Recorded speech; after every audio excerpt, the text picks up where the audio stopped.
All right, let us start with the tale of two rare beauties. Because yes, there are two rare beauties. There is a Rare Beauty Cosmetics, and then there is the Rare Beauty by Selena Gomez. And since you probably have already heard of Rare Beauty by Selena Gomez, let's hold off on them for a minute and let's talk about Rare Beauty Cosmetics and why the owner of Rare Beauty Cosmetics wants Selena Gomez to pay her $10 million.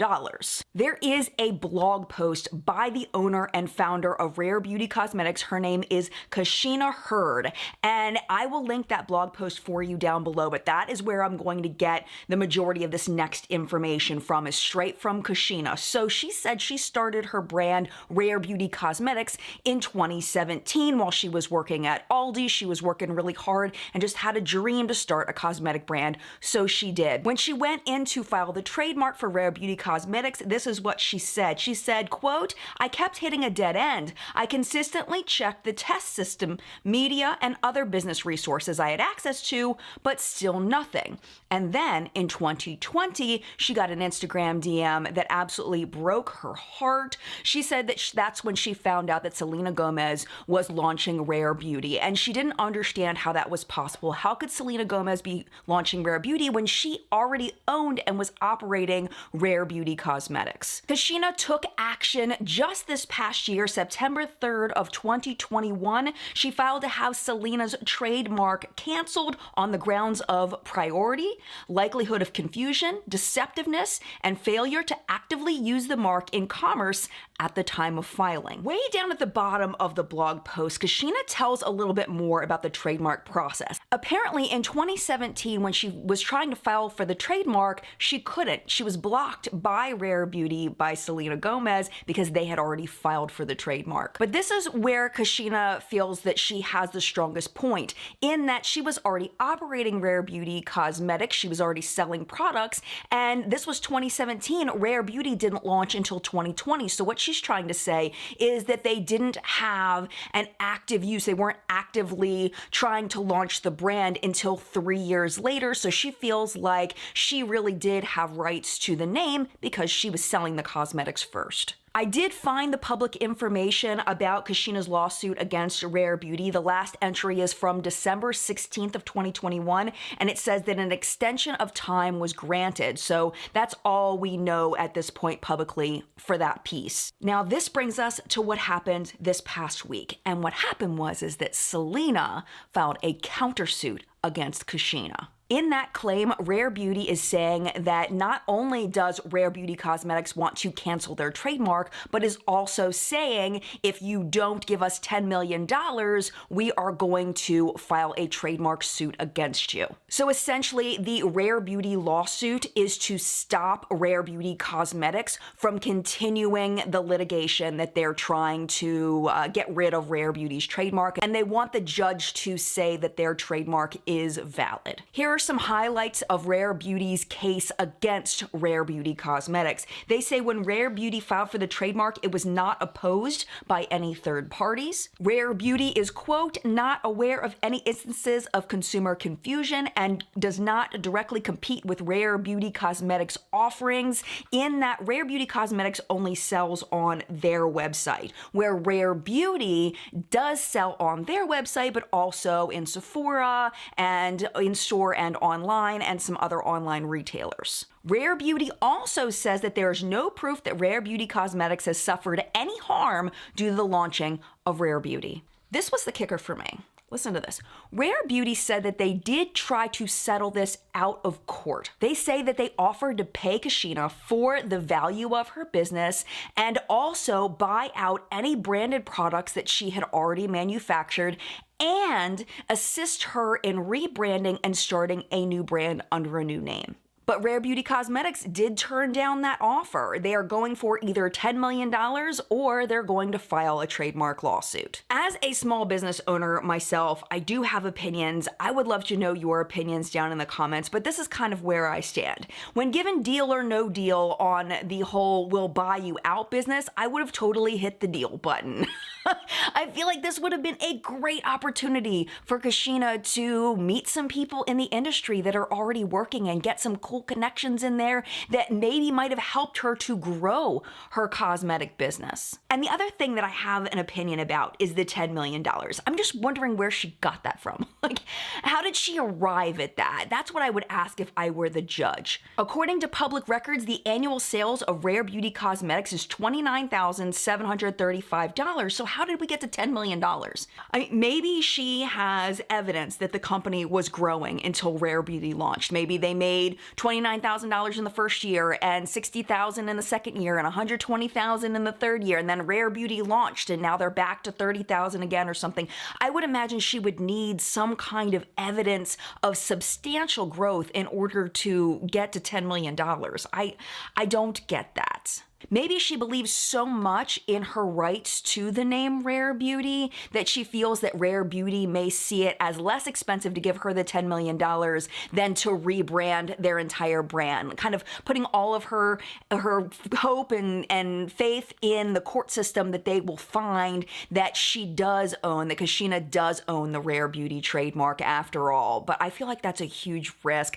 I honestly think that she would have gotten more flies with honey on this, and I will definitely be watching to see what happens, and make sure you're subscribed because if I see any updates on this, I will definitely be putting them in What's Up and Makeup. All right. Buckle up, Buttercup. We got some very interesting top news for you today. Let's start with Rare Beauty. So I was very surprised to see in my mailbox an email from the lawyer representing Rare Beauty Cosmetics. If you missed that story a couple of weeks ago, I definitely recommend you go check it out. I will link it down below. It's about a 6-minute story, but it's going to give you all the background information so you can understand what's happening today. I'm going to put it in a card so you can just click on it. I'm also going to put the link in the video description for you. If you didn't see it, go watch that and come right back. But if you did see it and just need a very quick refresher, here's basically what happened. Rare Beauty offered to buy out a company called Rare Beauty Cosmetics. Rare Beauty Cosmetics is owned by a woman named Kashina Hurd, and she started her company back in 2017. Selena Gomez started her company, Rare Beauty, in 2020. And this led to a conflict in who really owns the trademark. Now, when we talked about it a couple of weeks ago, we really focused on the fact that Rare Beauty by Selena Gomez had filed for trademark and gained the trademark for Rare Beauty. And we had a bunch of questions, and a lot of you asked the same questions in the comment section as I had in the video. And the first one was, how in the world does Rare Beauty Cosmetics have a case if Rare Beauty by Selena Gomez owns the trademark in the US? Our second question was about the deal that Rare Beauty by Selena Gomez offered Rare Beauty Cosmetics. They had offered to buy out their brand, buy all of the existing products that had already been printed, and help them rebrand and start a new brand. Why didn't Kashina Hurd take that deal? And then the last major question had to do with the number $10 million, because in the article by The Fashion Law, they had said that Rare Beauty Cosmetics had asked Rare Beauty to pay them $10 million in order to not sue them for trademark. Where in the world did they come up with $10 million?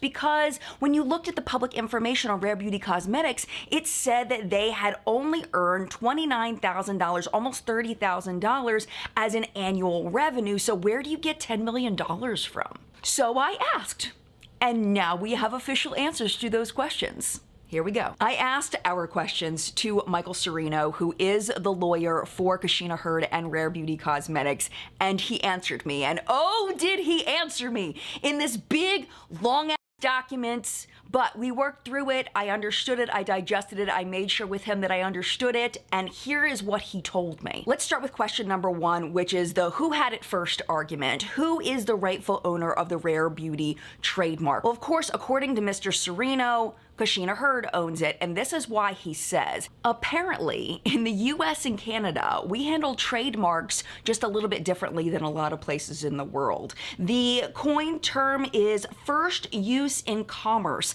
It's taken very, very seriously. So if you sell a product that has a certain brand name on it, you sell it, you essentially are the first to use in commerce, and you have priority over people that file trademarks at later dates. I had to look it up myself to see if I could find official sources to back up what he was telling me. I will tell you the USPTO website was not user-friendly, but what I did find was a bunch of lawyer websites that were explaining it in like regular people terms, and they all basically backed that up. Now, I'm gonna read this from my notes so I don't get it wrong. Basically, in order for Selena's Rare Beauty to have rights to the trademark, they have to prove that they filed the mark before Rare Beauty's Cosmetics used it in commerce, or they have to prove that they actually used the mark in commerce at an earlier date than Rare Beauty Cosmetics. Mr. Serino told me that Rare Beauty Cosmetics was using their mark as early as April of 2017. That's when they opened their Facebook page,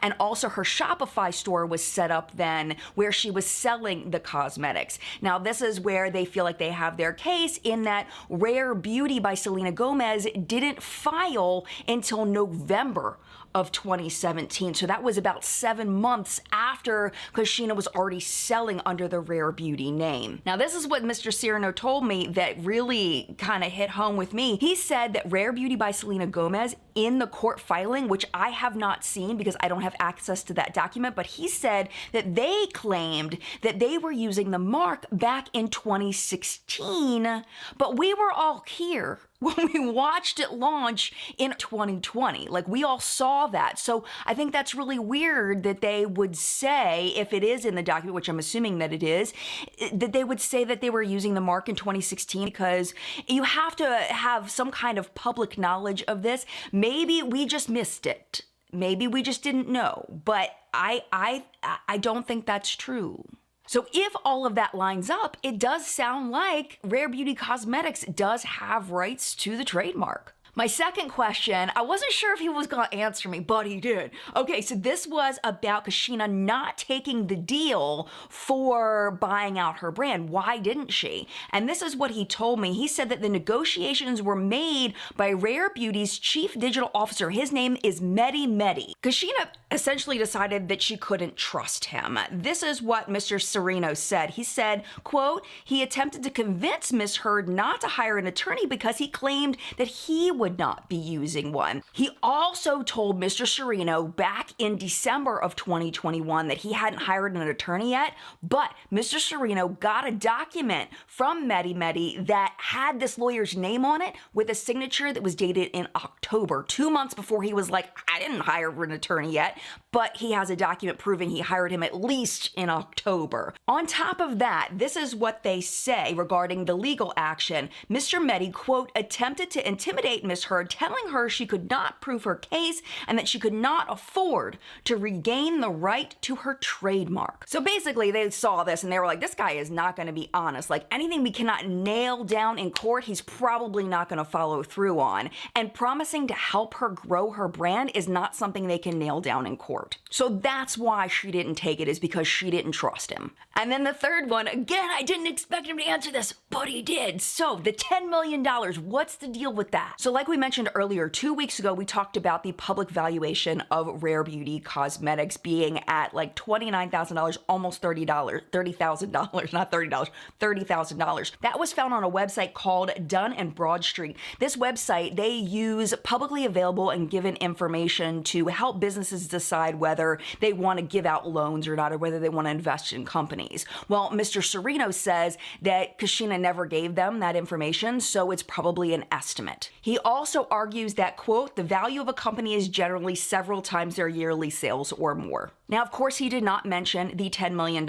specifically. He never confirmed or denied that it was $10 million, but this is what he said. He said, quote, as the rightful owner of the Rare Beauty mark, Ms. Hurd is entitled to ask whatever whatever she wants for her property. She does not owe Rare Beauty LLC, the Selena Gomez one, a settlement at whatever they offer her, and she is perfectly happy to regain the right to use her mark. Rare Beauty LLC is asking her to give up rights to her name, close down her business, and rebrand. She spent 5 years working on this brand. It has meaning to her, and they do not dictate what it is worth to her. I also want to note, I thought this was important, Mr. Sereno said that Kashina never threatened to sue Rare Beauty by Selena. That basically she had instituted this cancellation proceeding for ownership of the trademark, basically saying, Rare Beauty, your trademark is canceled, and then that would give her the opportunity to register under Rare Beauty Cosmetics. And in that kind of proceeding, there is no monetary award to anybody. Apparently, according to them, Rare Beauty by Selena Gomez had offered her that buyout of the brand and that whole deal before she had retained an attorney, which was probably not the best thing to do. And then when she did hire an attorney, they contacted the attorney and were like, hey, what's she willing to settle for? And they're like, I would imagine they said something like, $10 million. That's not confirmed, but I would imagine that's what they were doing, is they were asking, what's she gonna settle for? And that's what they said. They say there was no threat of a lawsuit. The last point I wanted to bring up, which wasn't one of my specific questions, but I think it's important to the story, is the effect of Rare Beauty by Selena Gomez existing and its effect on Rare Beauty Cosmetics. This was their point. They said that Rare Beauty Cosmetics is confused often now with Rare Beauty, that they get emails asking about Rare Beauty by Selena Gomez when it's a different company, so they have proof of that apparently. They also say that because they both use Facebook and Instagram, that they're crossing platforms there. But this is weird. Supposedly, this is what they're telling me, their Instagram, Rare Beauty Cosmetics Instagram, got shut down. They've been trying to ask Instagram, like, what's going on? Why can't we use our Instagram? But they haven't heard anything back. But it was like right around the same time when Rare Beauty by Selena Gomez filed their countersuit, that's when they shut down Rare Beauty Cosmetics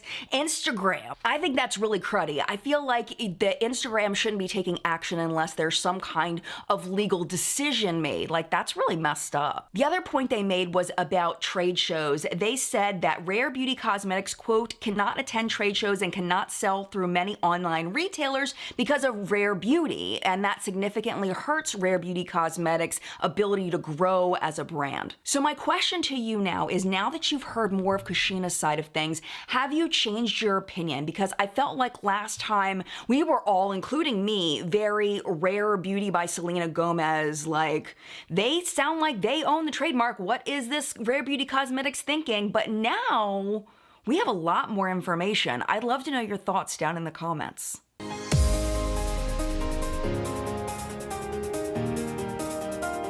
All right, let's get into this lawsuit because this is very, very interesting. The big question I'm wondering as we get into this is, where is the line drawn between a common word that is just used all the time and when a word is drilled into a brand's image so much that other brands can't use it? That is what a judge is going to have to decide when Pat McGrath Labs goes to court with Rosie Huntington Whiteley, who is a former Victoria's Secret model. She's also an actress. She owns Rose Inc. According to the news source outlet Cosmetic Business, Pat McGrath Labs served a cease and desist. They said that her brand Rose Inc.'s Blush Divine Radiant Cheek and Lip Color was an issue because of the word divine. She said that it infringes on the Pat McGrath family of divine marks. Marks meaning trademarks. The letter added that the marks have, quote, become associated exclusively with Pat McGrath in the cosmetic industry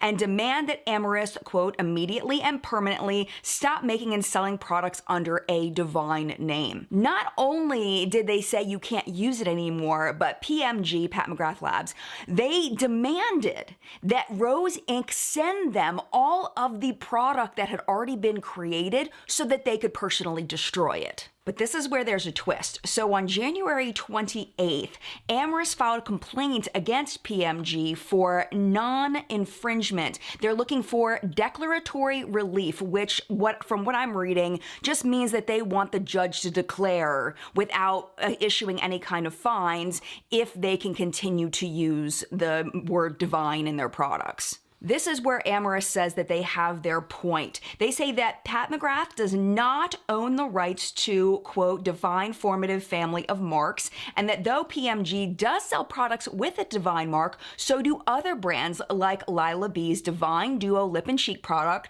L'Occitane's Immortelle Divine Cream, and skincare brand Antipode's Divine Face Oil. So this is when I started clicking around the internet, seeing if I could find any more information to add to this story. And what I found was from the USPTO.gov website, and what they had listed was all of the lawsuits that Pat McGrath has been involved in since 2017. Now, the information they give you on these lawsuits is minimal. It really is just filing information and what's happened along the way, just in like one little snippet of, that there's been a delay or they've asked for an extension and things like that, or it's been dismissed. But there really isn't juicy detail in this document. But what I did find very interesting is that there was a lawsuit filed on January 11th of 2022 against Weekend Fetish Beauty Collection, which is a company called Weekend Fetish, as well as a suit filed on January 19th against Jeffree Star Cosmetics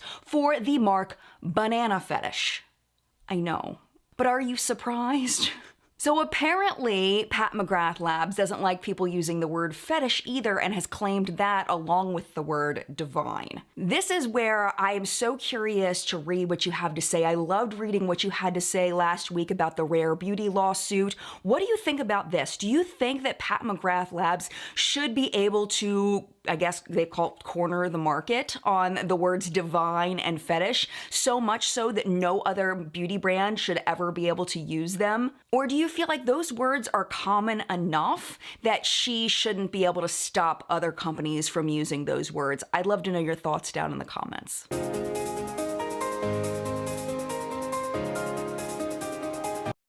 If you are a Sephora shopper, you have probably seen their Clean at Sephora label. It looks like this. Sephora is very clear about what that label means to them. They have their whole Clean at Sephora section where they have it all laid out of what that means. And mostly they've taken ingredients that are demonized and they say that they won't be in those cosmetics and that will make them clean. And therefore customers will feel more confident buying them because they're better somehow. I don't know. It's all crap, okay? If you haven't been on this channel before, clean beauty is crap. It's not regulated. There is no general agreement on what clean means to anyone.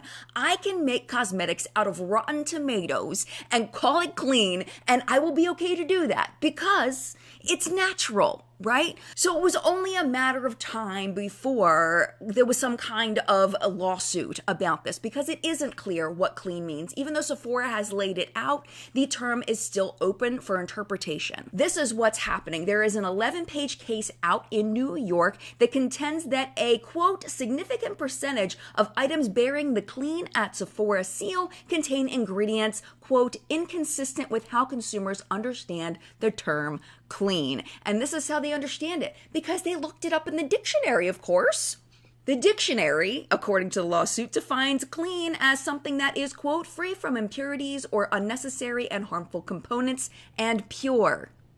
The lawsuit says that as a result of Sephora's, quote, false and misleading representations, certain items are more costly than similar products that are, quote, represented in a non-misleading way.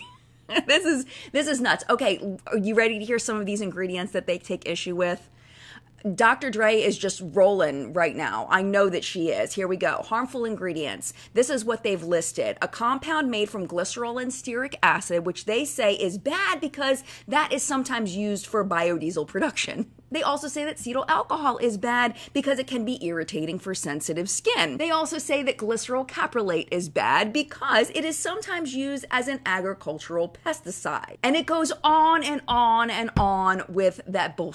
You know what I hate to tell them? I hate to tell them that water is very dangerous, that you can drown in it, that you can overwater your plants and kill your plants with it, that if you drink too much water, you can actually die. So maybe we shouldn't put water in cosmetics because it can be dangerous to some people. And while we're at it, let's not put water in food or drinks because it's dangerous. That's where this is going. This is absolutely ridiculous. This is a waste of time. This is a waste of money. And see, for me, I I hope the people that brought this lawsuit end up having to pay Sephora's legal fees on this. I am not usually a big fan of supporting the big guy, but this is ridiculous. And I personally think, like I've said over and over again, the FDA needs to put legal terms on clean, on natural for cosmetics. They need to regulate certain pigments to make sure that they are used properly in cosmetics if they are not safe, or they need to be cleared of their unsafe label. The FDA needs to step in here in order to stop this from happening, because this is absolutely nuts. And I will be watching this, and if this person wins, I'm going to be seriously pissed off. But at the same time, maybe this will stop people from just throwing the word clean on things that have no business being called clean. Because clean doesn't mean anything. It means nothing.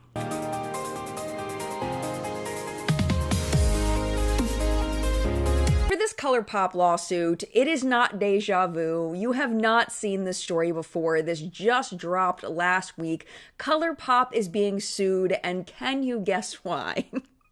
I'll give you a hint. They have something in common with Morphe and Huda Beauty.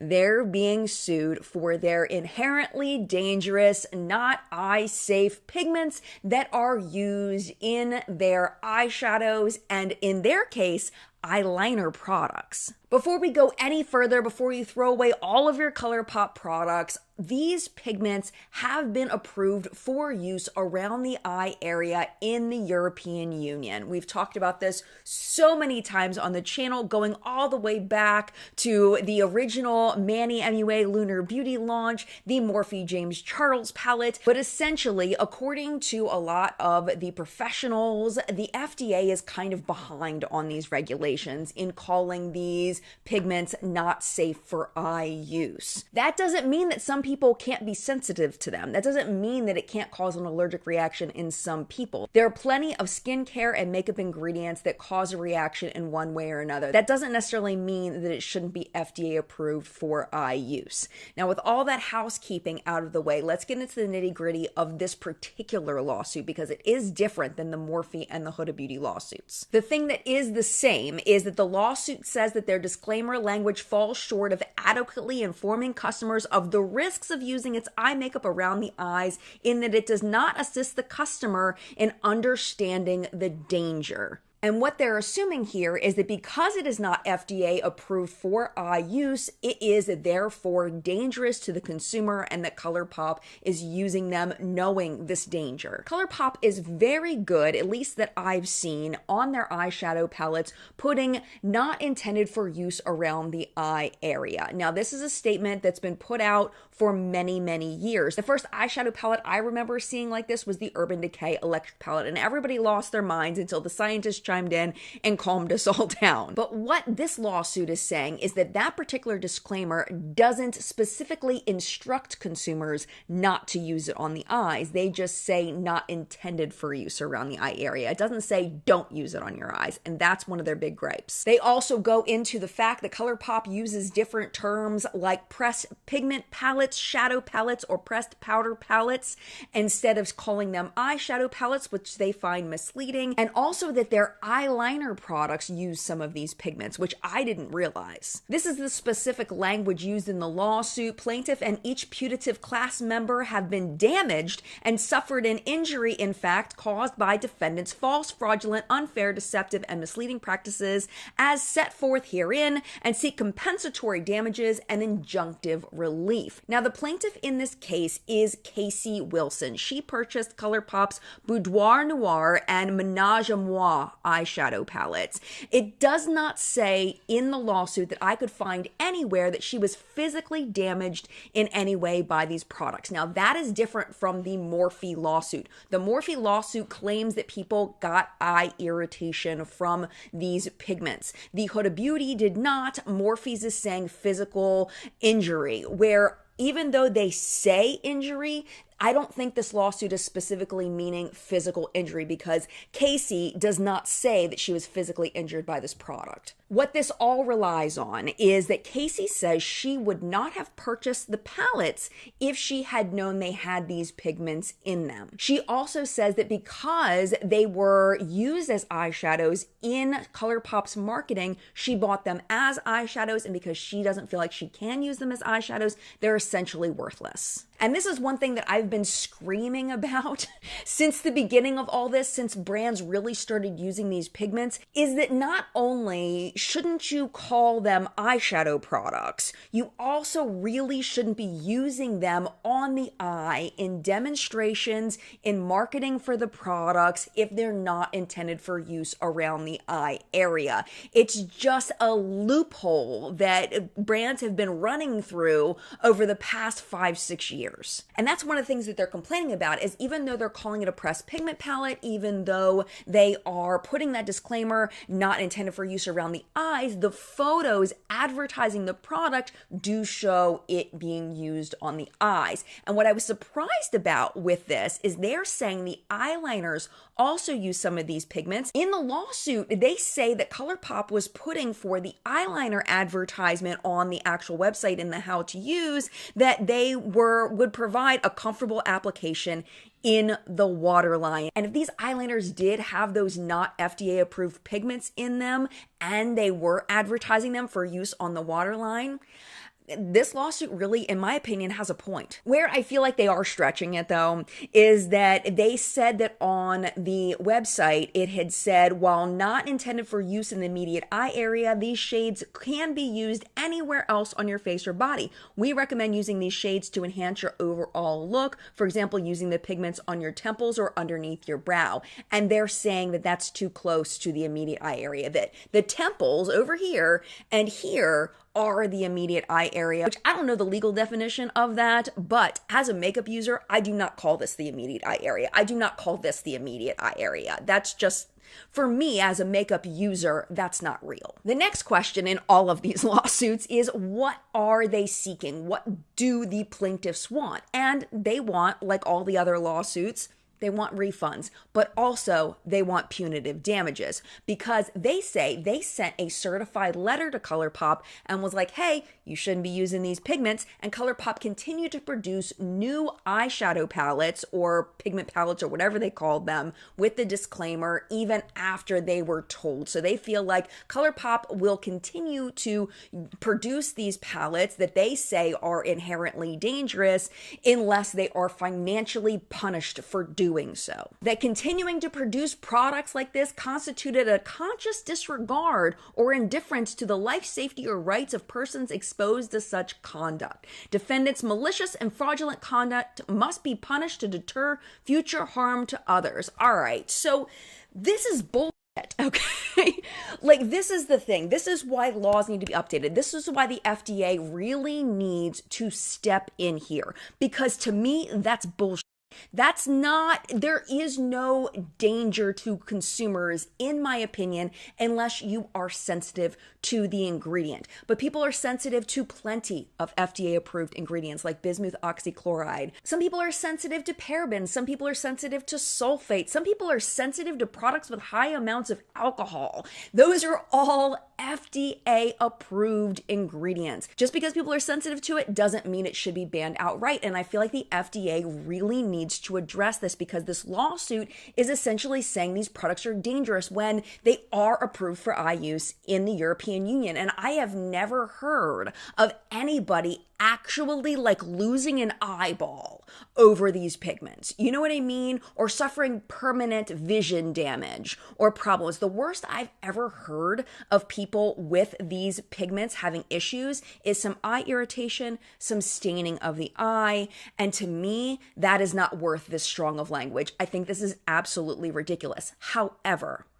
what I have to say, though, is that sometimes laws make no sense, but that doesn't mean they shouldn't be followed. And that's kind of where I'm at with this. That just because you think a law is stupid, just because you think a law is useless, just because you think a law is wrong, doesn't mean that you shouldn't follow it, that you should find loopholes to get around it. And that's what these brands are finding out. And Morphe Huda Beauty and ColourPop are not the only brands that have been using these pigments. There are so many brands that use these pigments, and they all really need to consider whether they want to continue using them, whether it is worth it to go through these kinds of lawsuits. Now, as far as the other lawsuits, the Morphe one's still going on. That's only been going on for a few months. The Huda Beauty one was the first one that I think we reported on in What's It Been Makeup. That one started for the Neon Obsessions palette about a year ago. That one just settled this past summer.